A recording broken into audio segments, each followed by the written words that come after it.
అమ్మా మరి గడిచిన శుక్రవారం మనము పరిశుద్ధాత్మని గురించి కొన్ని విషయాల్ని మనం తెలుసుకొని ఉన్నాం. మరి ఒకసారి చూడండి, యోహాను సువార్త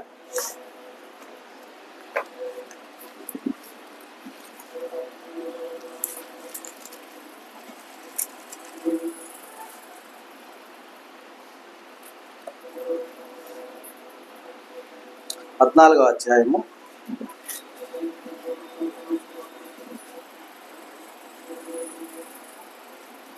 15 నుండి చూడమ్మా, 17 వరకు చూడండి. మీరు నన్ను ప్రేమించిన ఎడల నా ఆజ్ఞలను గైకొందురు. నేను తండ్రిని వేడుకుందును, మీ యొద్ద ఎల్లప్పుడూ నుండుటకై ఆయన వేరొక ఆదరణకర్తను అనగా సత్యస్వరూపి యొక్క ఆత్మను మీకు అనుగ్రహించును. లోకం ఆయనను చూడదు, ఆయనను ఎరుగుదు గనక ఆయనను పొందనేరదు. మీరు ఆయనను ఎరుగుదురు, ఆయన మీతో కూడా నివసించును, మీలో ఉండును. మరి మనకు వేరొక ఆదరణకర్తను పంపించి యేసు ప్రభువు వారు మనతో ఆయన ఎల్లప్పుడూ ఉండుటకై, మనతో నివసించుటకై ఆయన మన కొరకు పంపించి ఉండేది. మరి పంపించిన విధానము మనం ఇక్కడ చూస్తున్నాం.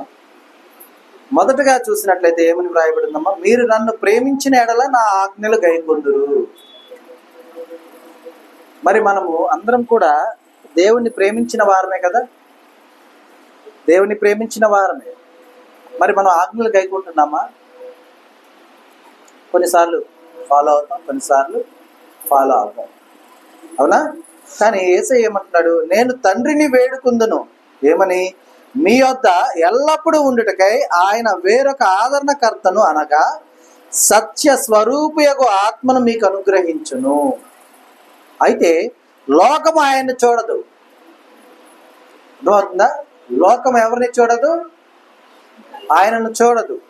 అలాగే ఆయనను ఎరుగదు.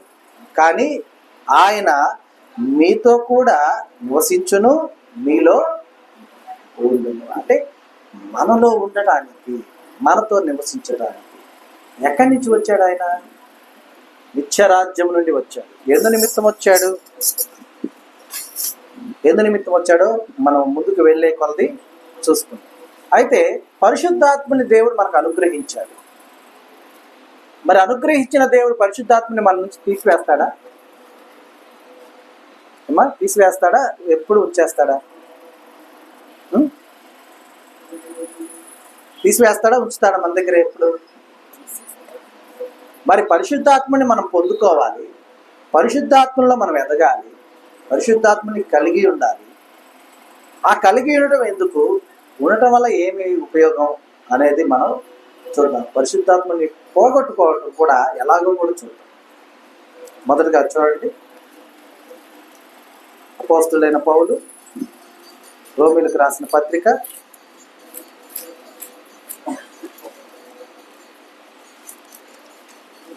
14వ అధ్యాయము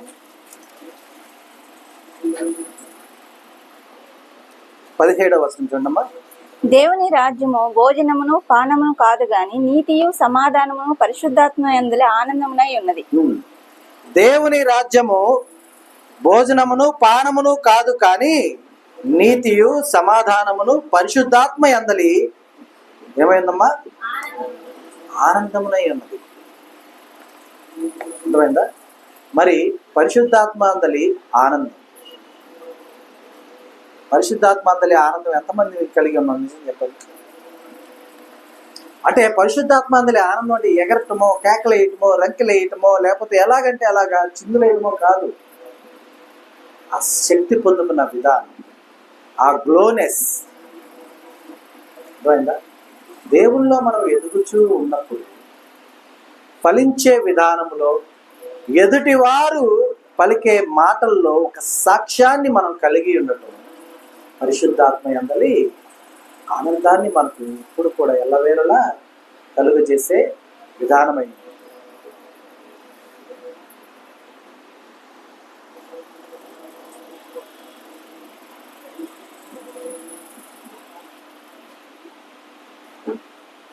కాబట్టి మనం ఎప్పుడు కూడా ఆలోచించాల్సింది, ఎందుకంటే ఈ లోకపరమైనటువంటి ఒక సామెత ఉన్నది, ఏమని? కోటి విద్యలు కూటి కొరకే.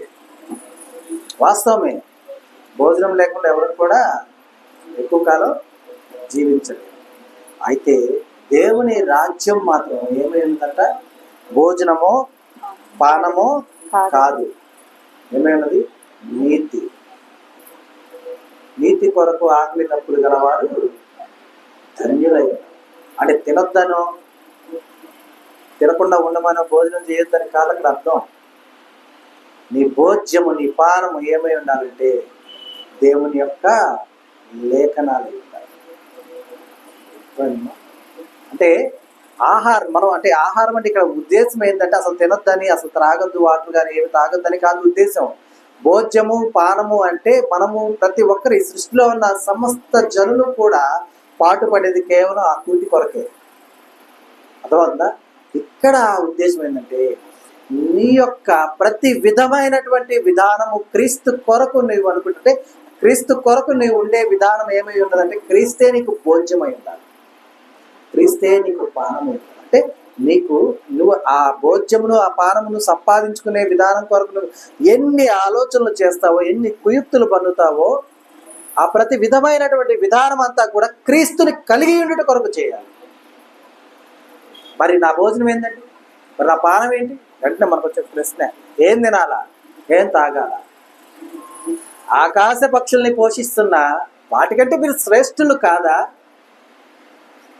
అమ్మా, ఆకాశ పక్షులు విత్తుతాయా, సేద్యం చేస్తాయా? కానీ వాటికి అందించిన దేవుడు మీకు అందించిన భోజనాన్ని అందిస్తాడా లేదు?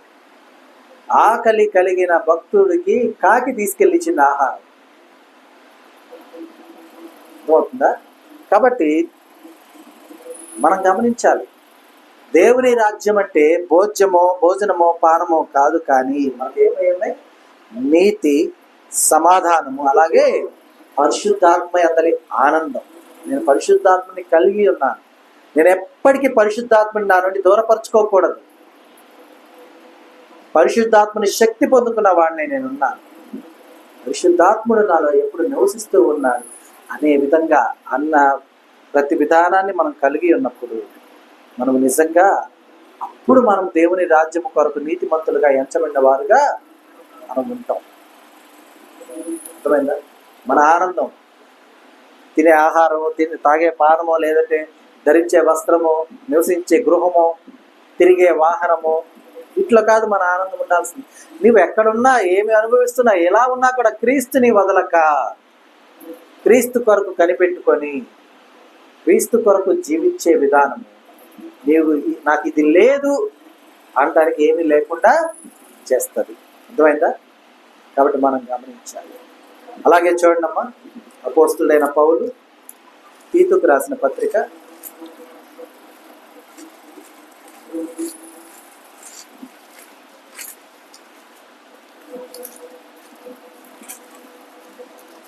3వ అధ్యాయము. అపోస్తుడైన పౌలు తీతుకు రాసిన పత్రిక 3వ అధ్యాయము 6-7 వచనాలు చూడండమ్మా. మనం ఆయన కృప వలన నీతిమంతులమని తీర్చబడి నిత్య జీవమును గూర్చిన నిరీక్షణను బట్టి దానికి వారసులమవుటకై ఆ పరిశుద్ధాత్మను మన రక్షకుడైన యేసుక్రీస్తు ద్వారా ఆయన మన మీద సమృద్ధిగా కుమ్మరించు. పరిశుద్ధాత్మ అందలి ఆనందం. ఆ ఆనందం ఎందుకు? ఇక్కడ ఉంది చూడండి. మనం ఆయన కృప వలన నీతిమంతులమని తీర్చబడి నిత్య జీవమును గూర్చిన నిరీక్షణను బట్టి దానికి వారసులు మగుటకు. దేనికి వారసులు మగుటకమ్మా? నిత్య జీవానికి వారసులు మగుటకై ఆ పరిశుద్ధాత్మని దేవుడు మనకు ఎందుకు అనుగ్రహించాడు? మనము నిత్య జీవానికి వారసులమై ఉండటానికి. అర్థమవుతుందా? కాబట్టి నిత్య జీవానికి వారసులమై ఉండుటకు ఆయన మన మీద ఎలా ఉంచాడమ్మా? ఎవరి ద్వారా?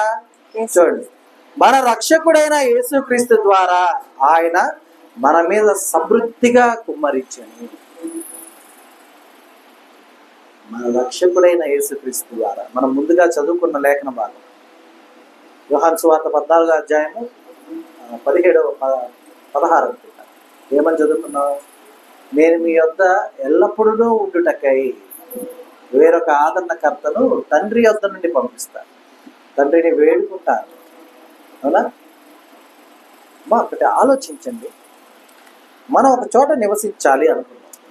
ఓకే, అక్కడికి వెళ్ళాల్సిన బాధ్యత ఎవరిది? అంతే కదా, అవునా కదా?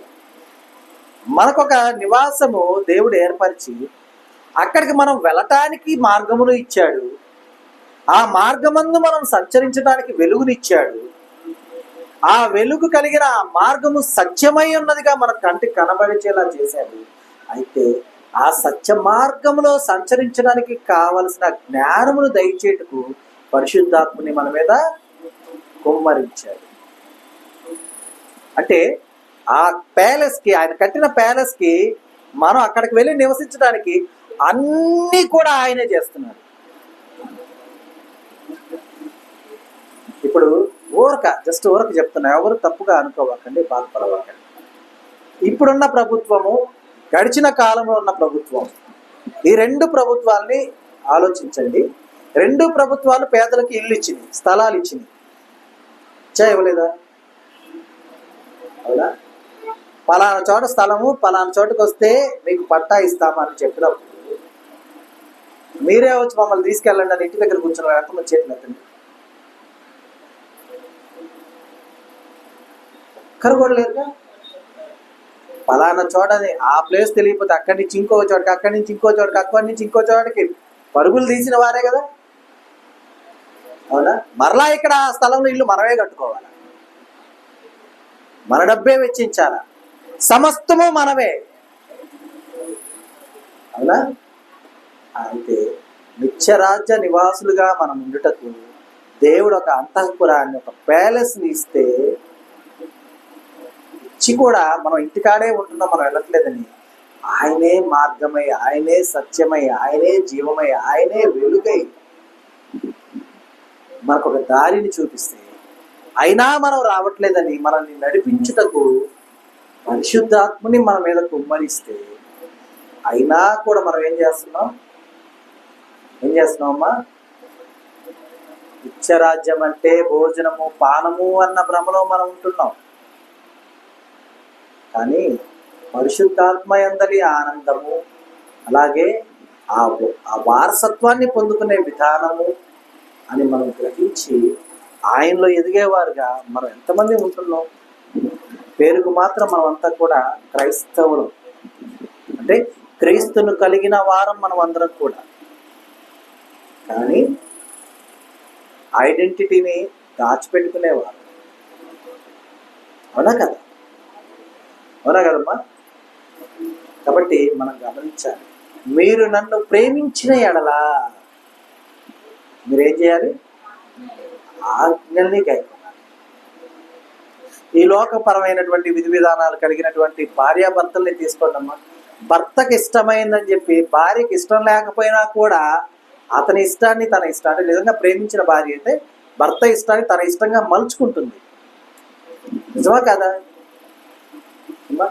తల్లికి ఇష్టం లేకపోయినా బిడ్డలకు ఇష్టమైతే ఆ తల్లి బిడ్డల ఇష్టాన్ని తన ఇష్టంగా మలుచుకుంటుంది. ఎందుకని? వారిని ప్రేమిస్తుంది కాబట్టి. కానీ భర్త అయినా, భార్య అయినా, బిడ్డలైనా ఏదో ఒక రోజున ఈ లోకమును విడిచినప్పుడు ఎడబాసేవారే కదా, దూరం అయిపోయేవారే కదా. శాశ్వతంగా ఉంటారా? కానీ శాశ్వతుడైనటువంటి దేవుడు, మీరు నన్ను ప్రేమిస్తే నా ఆజ్ఞల్ని గైకొనమంటే మనం మాత్రం ఆ ఒక్కటి తప్ప.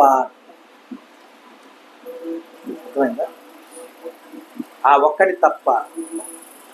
ఇది ఎట్లా అంటే సతీ సావిత్రి కథ అనుకుంటా. తన భర్త ప్రాణాన్ని తీసుకువెళ్ళడానికి యముడు వస్తే ఆయన పాపం ఆ భక్తికి మెచ్చి, నీకే వరం కావాలన్నా కోరుకోమ్మా అలా అంటే ఏమంటాడు? నీ పతి ప్రాణము తప్ప, అంటే ఆ ఒక్కటి తప్ప అంటాడు ఆయన. ఏమాత్రం ఏమడుగుతుంటది? ఆ ఒక్కటే అడుగుతుంది. అలాగే యేసయ్యకి మనం అదే మాట చెప్పేవారు ఉన్నామా? నీ ఆజ్ఞలు గైకొనే అనే మాట తప్ప మేము నీకోసం ఏమేమి చేస్తాం? ఎంతైనా దశంభాగాలు ఇస్తాం, ఎంతసేపు అయినా ప్రార్థన చేస్తాం, ఎన్ని పాటలైనా పాడతాం, ఎన్ని వాక్యాలైనా వింటాం. కానీ ఆజ్ఞలను గైకొనం. ఎంతవరకు న్యాయమైనటువంటి బహుమానములు మనం ఇస్తున్నాం దేవుడికి చెప్పండి. ఇస్తున్నామా? ఆలోచించుకోవాలి. ఎందుకంటే నిత్య జీవానికై నిత్య జీవమును గురించి నిరీక్షణ బట్టి మనం ఆ నిరీక్షణ కలిగి ఉండగా దానికి మనల్ని వారసుల్ని చేయుటకై పరిశుద్ధాత్మని మన మీద ఎలా కుమ్మరించాడమ్మా? సమృద్ధిగా కుమ్మరించాడు. నీ పార్షాలిటీ మనం అనేది ఇదేగా, నీ పార్షాలిటీ ఇదేవా అంటే నీ స్వార్థం ప్రభువా, నన్ను నీ రాజ్యంలో చూసుకోవాలి, నీ స్వార్థం. నిజంగా స్వార్థమైనా ఒక తల్లి బిడ్డలకు ఇష్టమైన కర్రీ చేసి ఇంట్లో పెడితే పిల్లలు వచ్చి తింటూ అమ్మ నువ్వు నీ స్వార్థానికి చేసావు, మా కోసం చేసావా అంటే తల్లి ఎంత బాధపడుతుందా? నిజమా కదా? ఏంటి తల్లి స్వార్థం? బిడ్డలు సంతోషంగా తింటామా? బిడ్డలు సంతోషంగా తినటం తల్లికి స్వార్థమా? ఒకవేళ ఆ ప్రేమ అనే పదానికి స్వార్థమే అయితే కనుక అది నిజంగా స్వార్థమే. అంటే పర్యాయ పదాలు ఉంటాయి కదా, అర్థాలు, నానార్థాలు అంటారు కదా. ఒకవేళ ఆ ప్రేమ అనే దానికి స్వార్థము అనేది కూడా ఒక అర్థం అయితే దేవునిది కూడా స్వార్థమే. అయితే నీ స్వార్థం ఏది? నరుడు స్వార్థ సహితంతో ఉన్నవాడు కదా. నిస్వార్థమైన ప్రేమ దేవుడు చూపాడు. మరి నీ స్వార్థం ఏది? ఉంది, ఎందుకు లేదు? మనకు స్వార్థం లేదు. మందిరానికి వెళ్తే నాకు హెల్త్ బాగుంటుంది, మందిరానికి వెళ్తే నా వెల్త్ బాగుంటుంది, మందిరానికి వెళ్తే నా కోరికలు తీరుతాయి, మందిరానికి వెళ్తే నాకు కావాల్సిన సమస్తము దేవుడు చేస్తాడు. మందిరానికి వెళ్తేనే కాదు, మారు మనసుకు తగిన ఫలము ఫలించినప్పుడు. అర్థమవుతుందా? అలాగే చూడండి అమ్మా, ఎఫ్ఎస్సి పత్రిక, అపోస్తలుడైన పౌలు ఎఫ్ఎస్సీలకు రాసిన పత్రిక 4వ అధ్యాయము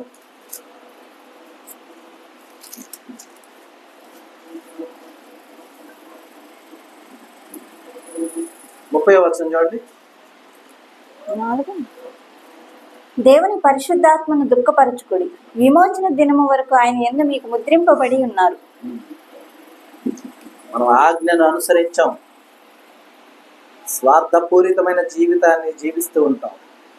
కానీ ఇక్కడ దేవుడు ఏం చెప్తున్నాడు చూడండి, దేవుని పరిశుద్ధాత్మను దుఃఖపరచకుడి. మనం దుఃఖపరిచేవారుగా ఉన్నాం. అసలు బాధ పెట్టడం వేరు, దుఃఖపరచడం వేరు, తెలుసా? బాధ అంటే క్షణకాలము, కొద్ది కాలము ఉంటుంది, తర్వాత మళ్ళీ వీడిపోద్ది బాధ. కానీ దుఃఖం శాశ్వత కాలం. కాబట్టి మనము పరిశుద్ధాత్మని దుఃఖపరిచేవారుగా మనం అస్సలు ఉండకూడదు. అదే దేవుడు చెప్తూ ఉన్నాడు, దేవుని పరిశుద్ధాత్మను దుఃఖపరచకుడి, విమోచన దినము వరకు ఆయన యందు మీరు ముద్రింపబడి ఉన్నారు. ఈ లోకపరమైనటువంటి విధానాన్ని మనం విడిచి నిత్యరాజ్య వారసులుగా మనము ఆ రాజ్యానికి వెళ్ళడానికి ఆ విమోచన దినము వరకు మనము ముద్రింపబడిన వారుగా ఉన్నాం. కాబట్టి మనము పరిశుద్ధాత్మని దుఃఖపరచకూడదు. కానీ మనకు వచ్చిందే అది, అవునా? దుఃఖపరచడమే కదా మనకు వచ్చింది.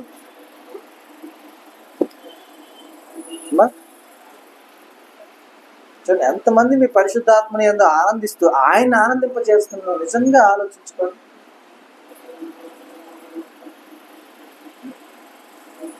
ఆయన దుఃఖపరచడం వల్ల ఏం కోల్పోతామో తెలుసా? మనం అనుకుంటున్నాం మన ఇష్టానుసారంగా జీవించి మళ్ళీ మోకరిల్లి ప్రభు అంటే దేవుడు అన్నీ చూసుకుంటాడులే, మళ్ళీ నన్ను మారుస్తాడులే అని.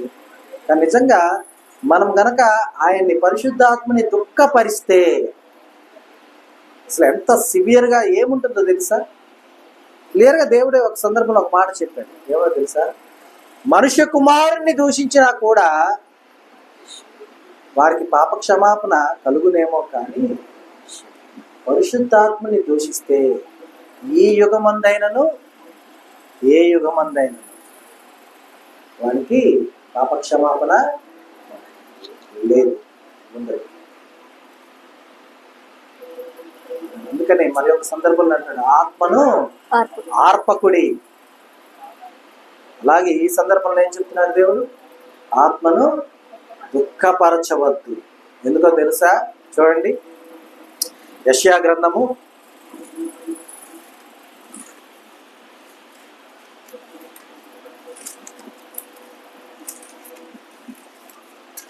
63వ అధ్యాయము.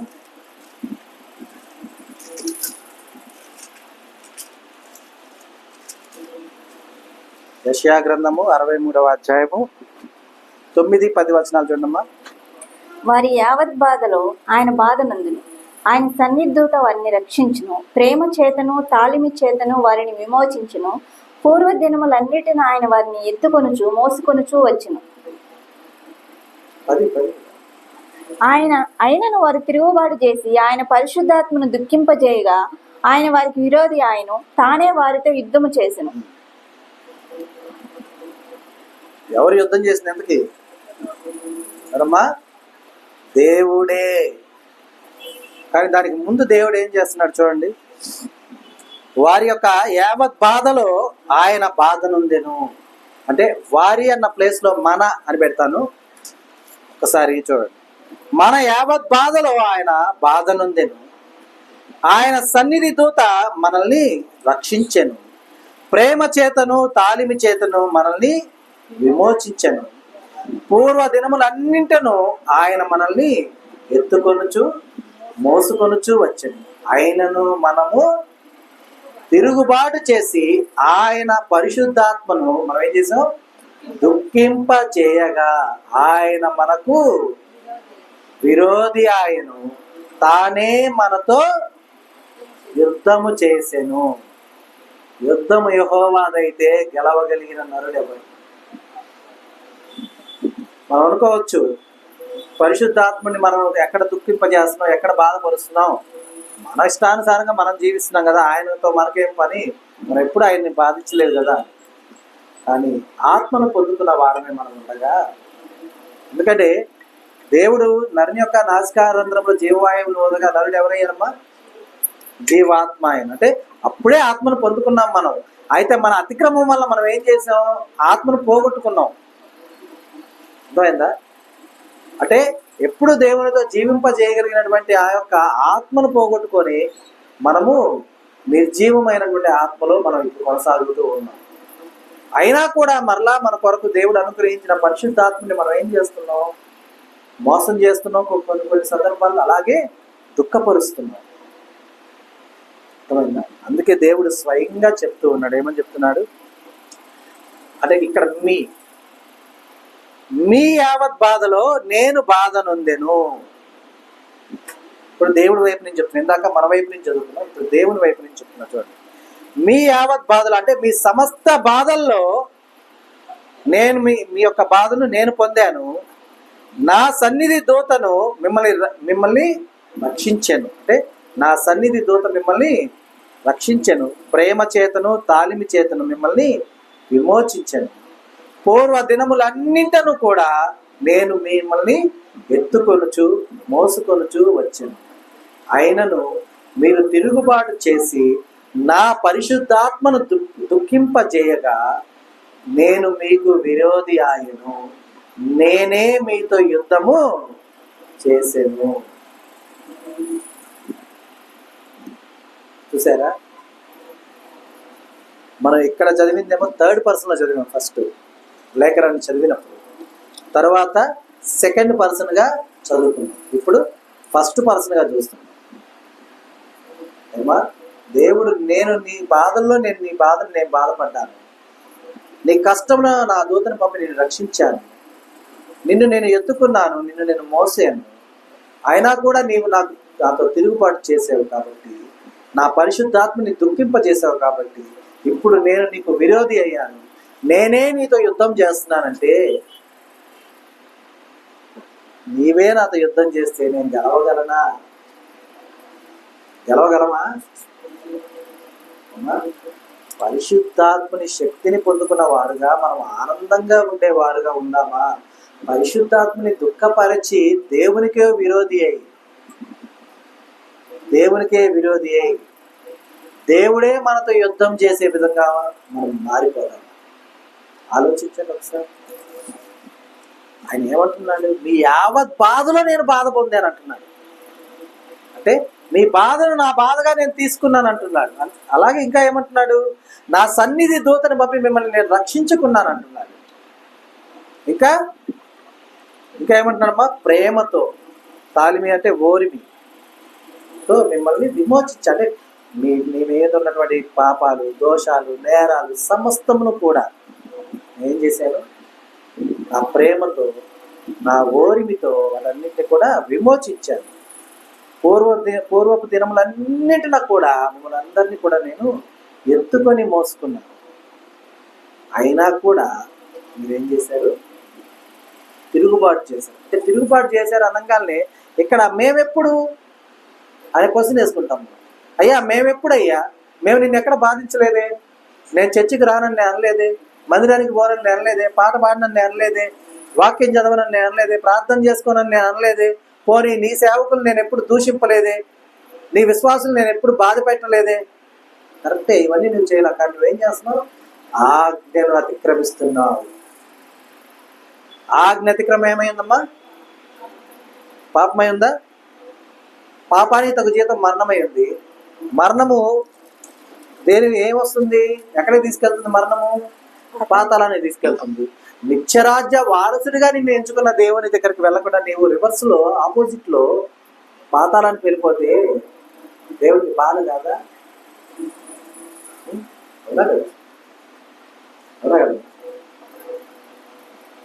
కాబట్టి గమనించండి, మనము దేవుని బిడ్డలమై ఉంటాం. ఈ లోకంలో దేవుని బిడ్డలుగా సాక్ష్యాన్ని పొందుకోవాల్సిన వారుగా ఉంటాం. అర్థమైందా? దేవుని కృపను పొందుకోవాల్సిన వారుగా మనం ఉన్నాం. కాబట్టి ఆయనతో మనం యుద్ధం చేయగలిగిన వారు కాదు. అంటే మళ్ళీ అనొచ్చు, దేవునితో పోరాడి గెలిచిన నరుండి కదన్నా నేనని. అది ప్రేమ, ఇది వైరం. ప్రేమతో యుద్ధం చేయి, నిన్నే గెలిపిస్తాడు దేవుడు. అర్థమైందా? ఆ రోజున యాకోబు ఏం చేశాడు, ప్రేమతోనేగా, నీవు నన్ను దీవించితే గానీ నిన్ను విడవనయ్యా అన్నాడు. యుద్ధమే అనుకుందాం, పోరాటం, యుద్ధం అనుకుందాం.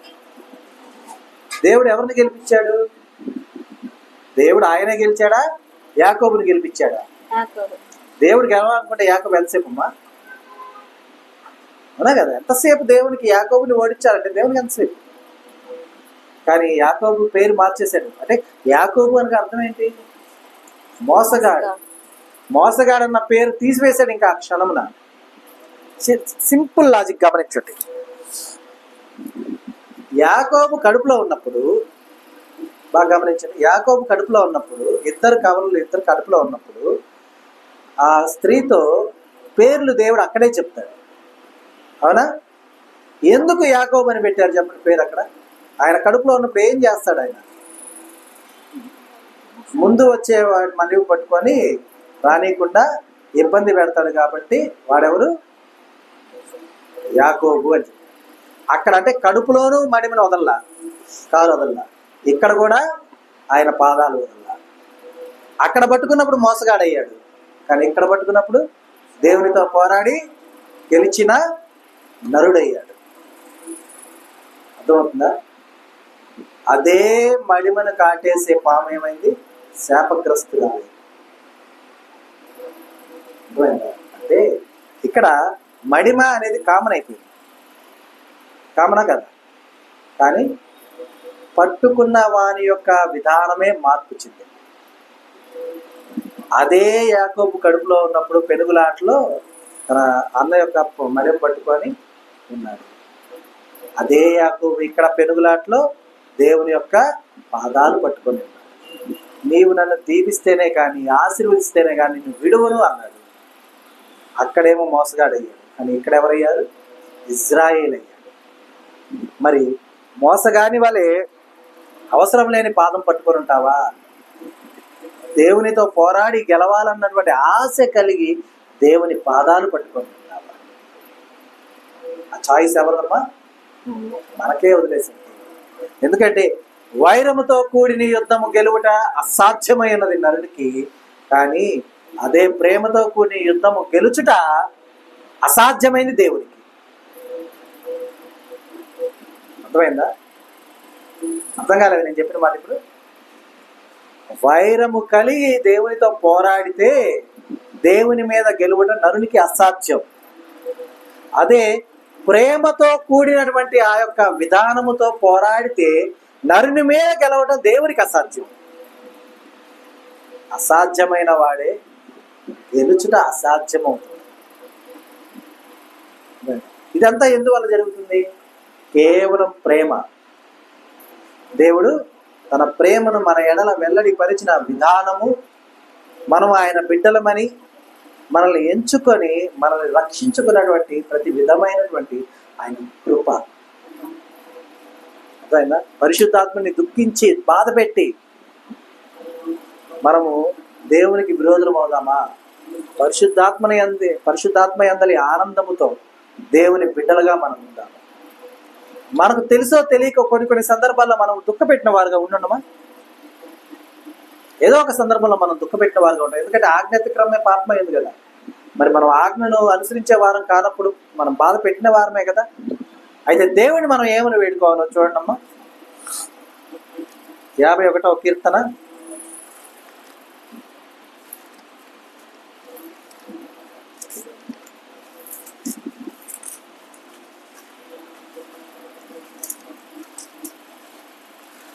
51వ కీర్తన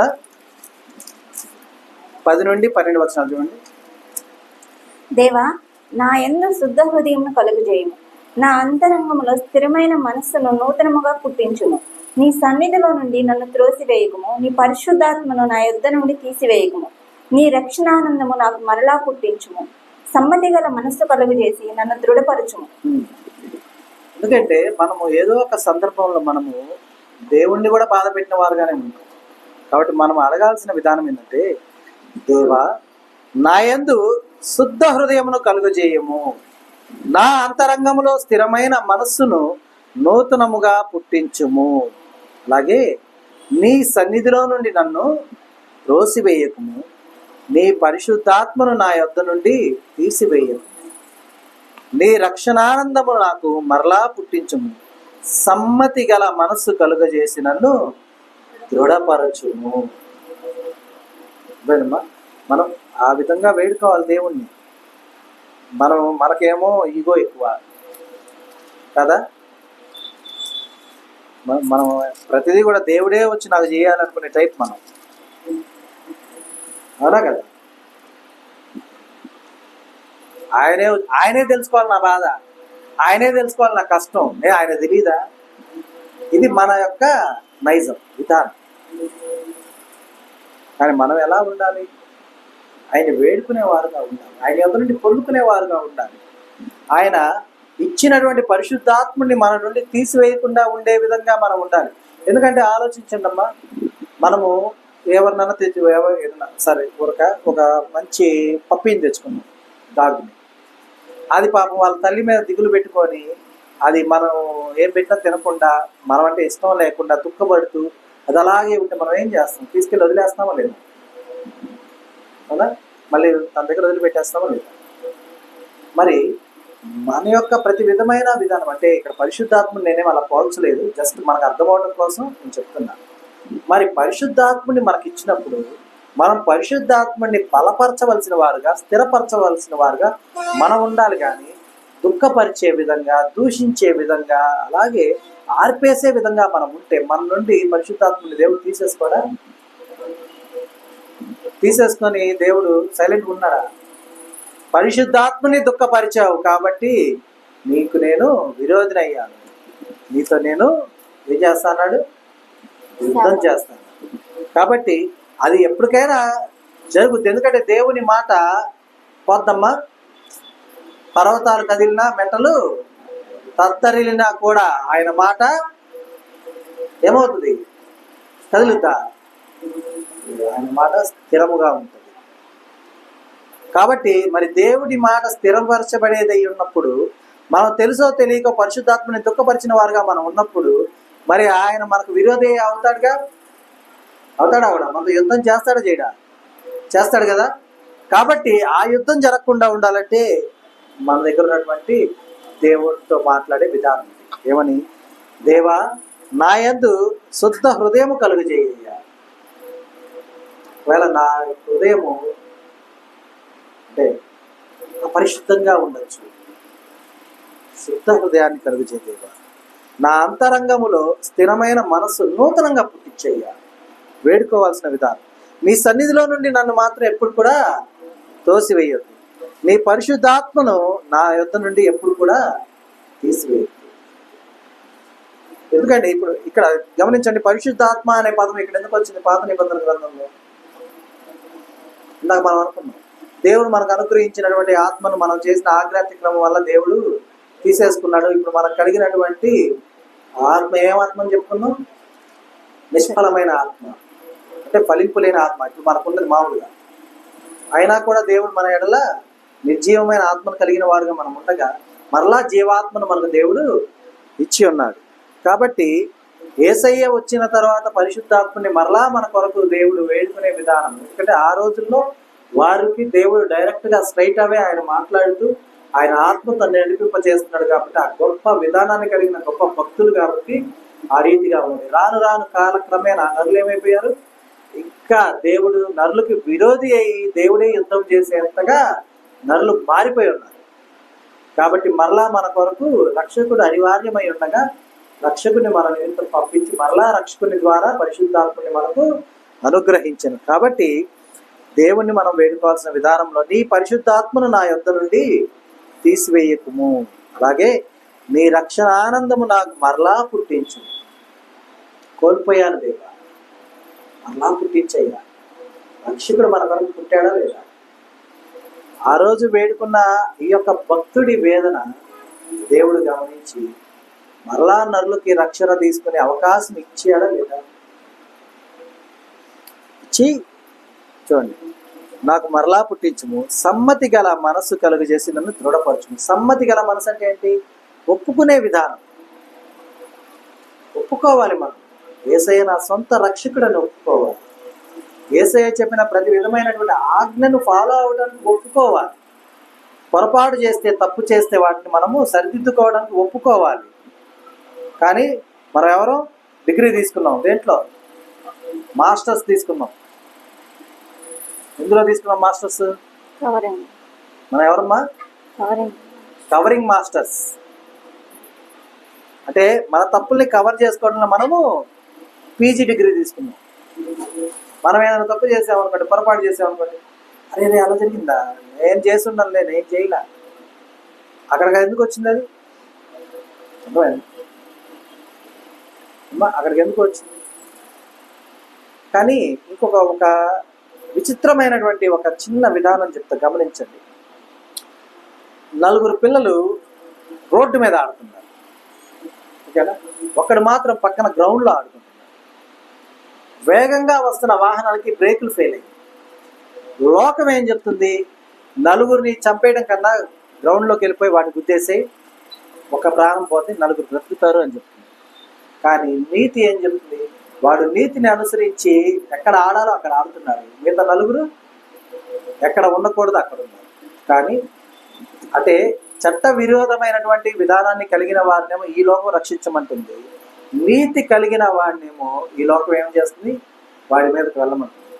కానీ ఈ లోకపరమైనటువంటి నీతి అలా ఉన్నా కూడా దేవుని నీతి ఏం చేస్తుంది తెలుసా? వాడి తప్పు లేకుండా వాడి లోకాన్ని విడవలసి వస్తే వాడిని హక్కున చేర్చుకుంటుంది. ఎందుకంటే ప్రతి ఒక్కరు కూడా ఈ లోకమును విడిచి వెళ్ళవలసిన వారే. అర్థమైందమ్మా? ఎందుకంటే ఈ ప్రశ్న ఒక సహోదరి నన్ను అడిగింది, అన్న ఆ యుద్ధంలో చిన్నపిల్లలందరూ చనిపోయారు కదా, ఒక యుద్ధంలో, మన పరిశుద్ధ గ్రంథంలోని యుద్ధంలో చిన్నపిల్లలు చచ్చిపోయారు కదా, మరి చిన్నపిల్లలంతా కూడా నిత్యరాజ్యానికి వారసులు అవుతారా?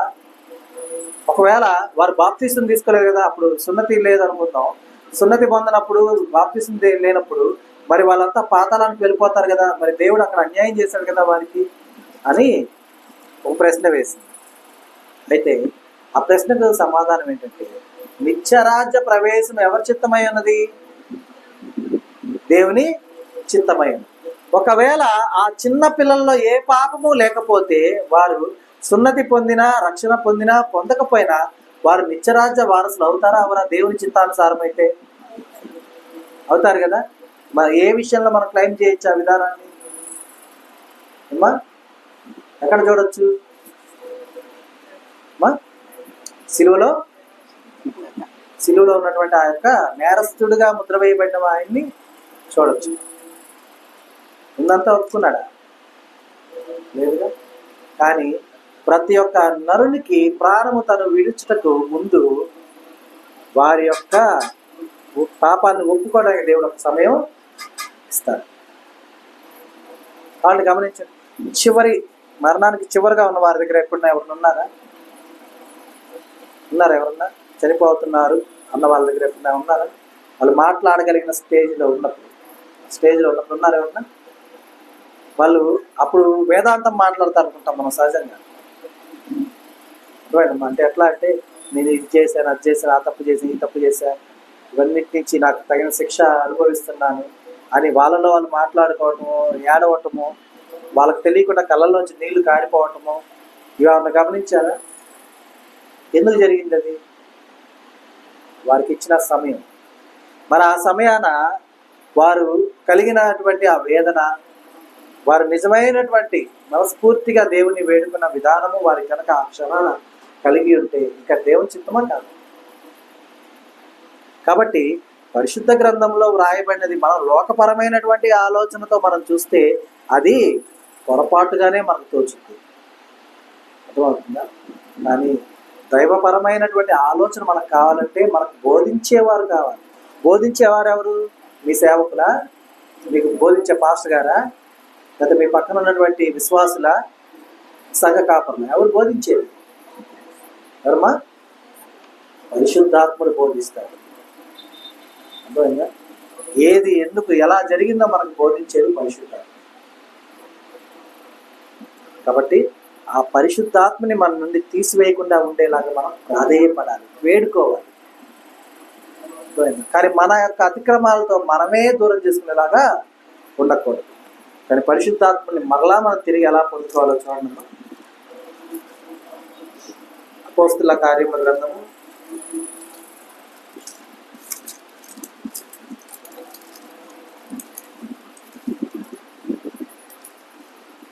2వ అధ్యాయము. అపోస్తుల కార్యముల గ్రంథము 2వ అధ్యాయము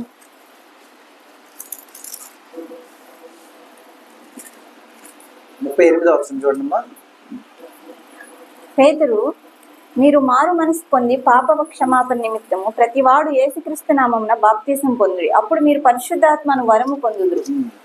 పరిశుద్ధాత్మ అనే వరాన్ని మనం ఎలా పొందుతాం? మరలా మీరు మారు మనస్సు పొంది, మొదటి కండిషన్, మారు మనస్సు పొంది పాప క్షమాపణ నిమిత్తము ప్రతివాడు యేసుక్రీస్తు నామమున బాప్తిసం పొందుడి.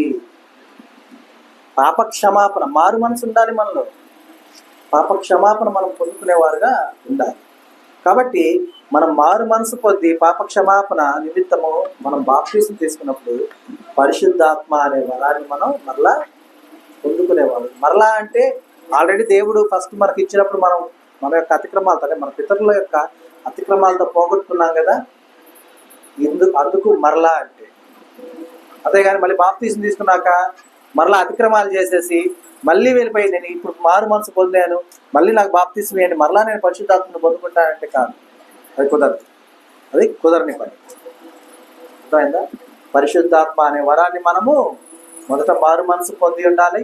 తర్వాత పాప క్షమాపణ నిమిత్తము యేసుక్రీస్తు నామమున బాప్తిస్ము పొంది ఉండాలి. అప్పుడు మాత్రమే మనము పొందుకుంటాం పరిశుద్ధాత్మ అనే వరాన్ని. మరలా పొందుకున్నాక మరలా దుఃఖపెట్టి మరలా అతిక్రమాలు చేస్తే ఇక మనకు ఏముండదు? ఏముండదమ్మా? పాప క్షమాపణ ఉండదు. ఎప్పుడు ఉండదు? 2024 సంవత్సరం వరకు ఉండదు. మళ్ళీ 25 సంవత్సరంలో క్షమాపణ వస్తుంది. ఇంతనా? ఈ యుగమందైనను రాబో యుగమందైనను, ఏ యుగమందైనను పాప క్షమాపణ. కాబట్టి జాగ్రత్త వహించి మనము జాగ్రత్తగా ఉండాలి. కనుక చివరిగా చూడండమ్మా, యోధా పత్రిక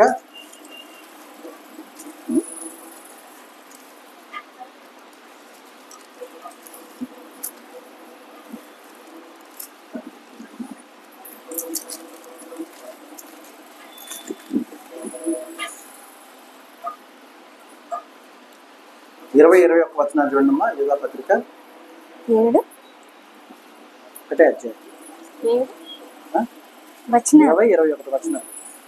ప్రియులారా, మీరు విశ్వసించు అతి పరిశుద్ధమైన దాని మీద మిమ్మల్ని మీరు కట్టుకొనుచు పరిశుద్ధాత్మలో ప్రార్థన చేయొచ్చు. నిత్య జీవార్థమైన మన ప్రభువు యేసుక్రీస్తు కనికరము కొరకు కనిపెట్టుచు దేవుని ప్రేమలో నిలుచున్నట్లు కాచుకొని ఉండుడి. మీరు విశ్వసించు అతి పరిశుద్ధమైన దాని మీద మిమ్మల్ని మీరు కట్టుకొనుచు పరిశుద్ధాత్మలో ప్రార్థన చేయొచ్చు. నిత్య జీవార్థమైన మన ప్రభువగు యేసుక్రీస్తు కనికరము కొరకు కనిపెట్టుచు దేవుని ప్రేమలో నిలుచున్నట్లు కాచుకొని ఉండుడి. అంటే కాచుకొని ఉండటం అంటే ఏంటి అర్థం? మెలకువగా ఉండుడి అని అర్థం. అర్థమైందా? ఎలా ఉండమనమ్మా? మెలకువగా ఉండుడి. కనుక మనం గమనించాలి. మా యూదా పత్రిక 1వ అధ్యాయం ఉంటుంది, 20-21 వచనాలు. చివర ప్రకటన గ్రంథానికి ముందు వచ్చే గ్రంథం. కాబట్టి మనం విశ్వసించినటువంటి అతి పరిశుద్ధమైన దాని మీద మనల్ని మనం ఏం చేసుకోవాలి? కట్టుకోవాలి. అంటే దృఢమైన పునాదిగా, స్థిరమైన పునాదిగా మనల్ని మనం మలుచుకోవాలి. అలాగే పరిశుద్ధాత్మలో ప్రార్థన చేయొచ్చు. నిత్య జీవార్థమైనటువంటి మన ప్రభువగు యేసుక్రీస్తు కనికరము కొరకు కనిపెట్టొచ్చు. ఆయన కనికరము కొరకు మరలా మనం కనిపెట్టొచ్చు. దేవుని ప్రేమలో నిలుచున్నట్లు కాచుకొని ఉంటాం. మనం దేవుని ప్రేమలో నిలిచేవారుగా ఉంటాం. లోకపరమైనటువంటివి ఏమైనా మనల్ని దేవుని ప్రేమలో ఉండకుండా లాగేస్తున్నాయేమో చూసుకోవాలి. దేవుని ప్రేమలో మనల్ని ఉండకుండా చేయటానికి కలిగేటటువంటి అనేకమైన ఆలోచనలు మనకు దరిదాపులకు రాకుండా చేయటం, వాటిని మనము దూరపరుచుకోవాలి. నిత్యము ప్రతి క్షణము మనల్ని మనం స్వపరిశీలన చేసుకోవాలి. నేను దేవుల్లో ఉన్నాను, నాకు ఏ ఇబ్బంది లేదు. స్వపరిశీలన చేసుకుంటూ మనం దేవుళ్ళు ఎదుగుచూ ఫలిస్తూ ఉన్న వారుగా కనుక, నిజమైన వారుగా కనుక మనం ఉంటే, అలా మనం ఉంటే మన యొక్క ఏ విధి విధానానికి మనం భయపడాల్సినవా అని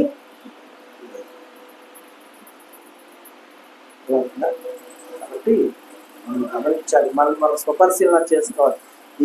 ఈ దినమున లేదంటే ఈ క్షణమున నా యొక్క ప్రవర్తన కావచ్చు, నా యొక్క ఆలోచన కావచ్చు, నా యొక్క నడవడిక కావచ్చు, ఏమైనా సరే నా దేవుడికి వ్యతిరేకంగా ఉండి దేవుడు నాకు అనుగ్రహించిన పరిశుద్ధాత్మని నేను దుఃఖపరుస్తున్నానా